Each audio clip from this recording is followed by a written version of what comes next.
Welcome to this guided meditation. There are only two requirements. It requires a quiet place where there is no distraction, and it requires your attention. So please only embark on this voyage if you can meet these criteria. This is a journey toward your true self, a journey toward your real self. Now, what is true? What is real? These are questions posed to sages and mystics over time immemorial. That which is true and real never changes. And this is our quest to find the part of you that never changes, that is immutable, that is infinite. But before you embark on this trek, you must hang up your cloak of identity. Now, you may assume myriad roles in your life. You may be a father, a mother, a writer, a bus driver, a designer. Leave all that behind. Leave behind your beliefs about yourself and the world. Even try to leave behind your name. Jeff Krasno, Skylar Grant. Certainly, there is an experience of what it is like to be me, irrespective of the fact that my name is Jeff. If I was Fred or Frank, there would still be an essential quality of what it is like to be me. So leave that behind. These are all elements of your personhood, of your body-mind, of your finite human experience. These are what I call the contents of consciousness. We are headed toward consciousness itself. And when you relieve yourself of this baggage, of these roles and identities, you begin to feel a certain lightness. And I guarantee that baggage will still be there when you return. You can re-don the cloak of your various identities. And when you do, it will be scented with the perfume of an effusive kind of love that is only available in the emptiness of where we're going. I've begun to understand love in this way as not an emotion, but this kind of love emerges out of the absence of need and desire. This love births compassion and generosity, and it will infuse your personhood with a renewed purpose and optimism and vibrancy. Letting go of the component parts of the ego will feel liberating. There is no judgment in the emptiness. There is no self-judgment in the emptiness. We are going to this place inside of you that does not need the approval of others, that is not identified by what you do, what you have, your resume, your position in society. In this emptiness, there is no separation. There is no competition with others. There is no boundary between you and nature. There is no duality between you and the world around you. There is no subject or object. That chasm collapses. There is just one. You just are. In this emptiness, there is peace. There is serenity.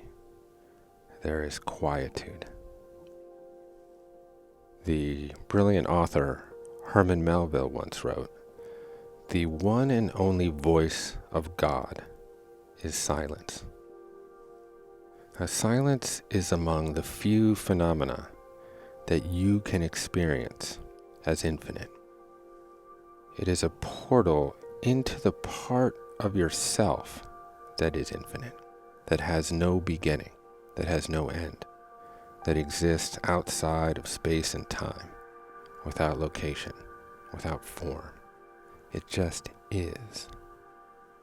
So quiet the mind and just breathe.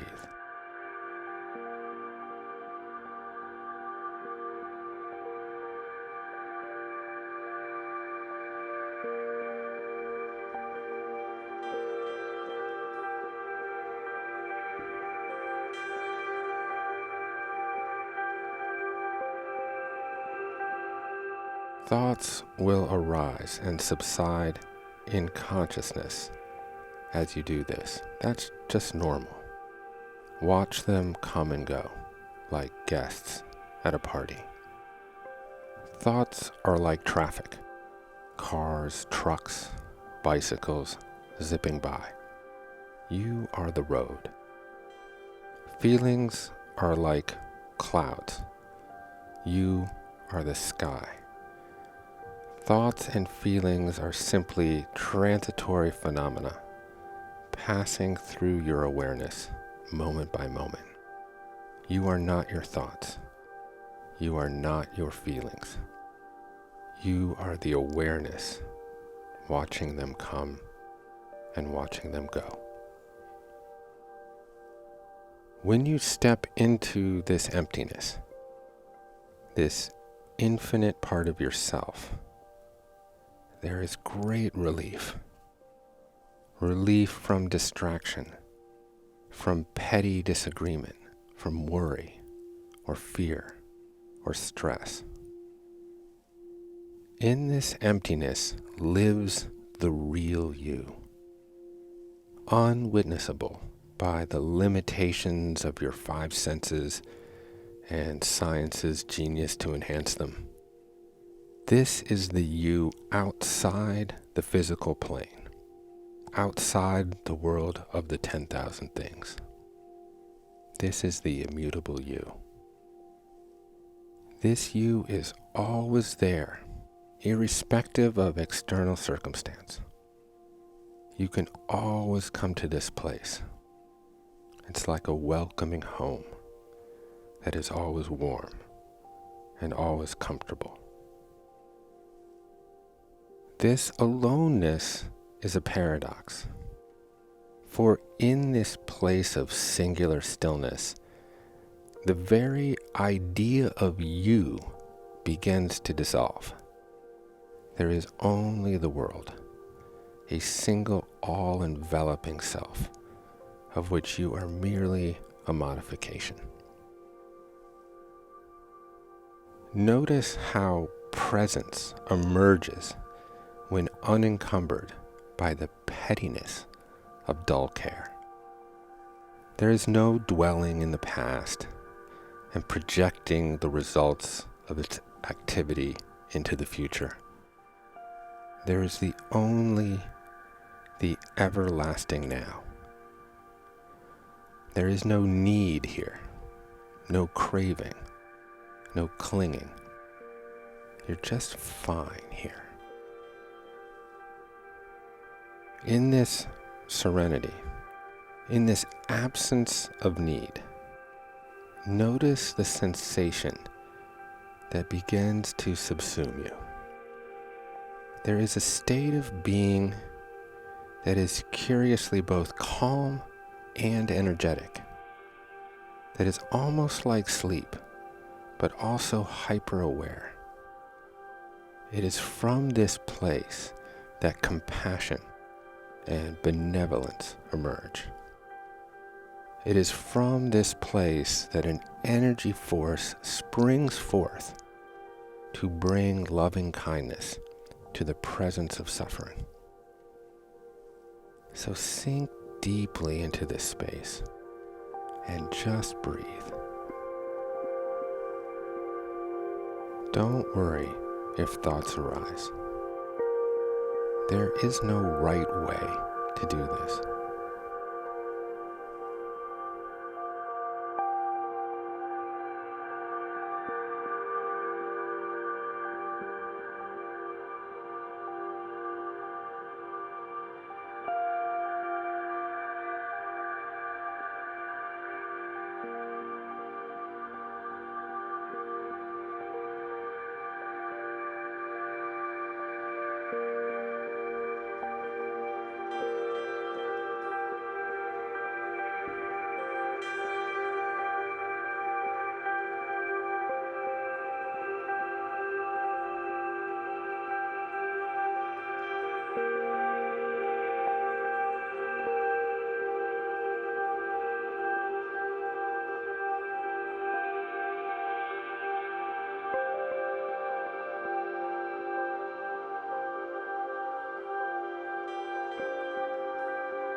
As you come back to your personhood, to your various roles, to your chopping of wood and carrying of water, you can bring this state of being with you.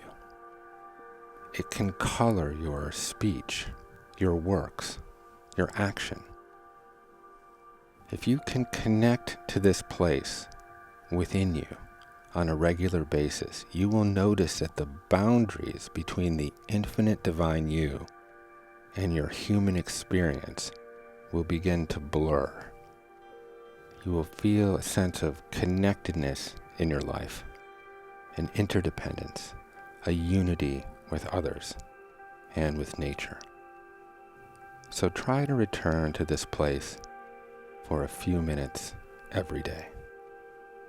Thank you for listening.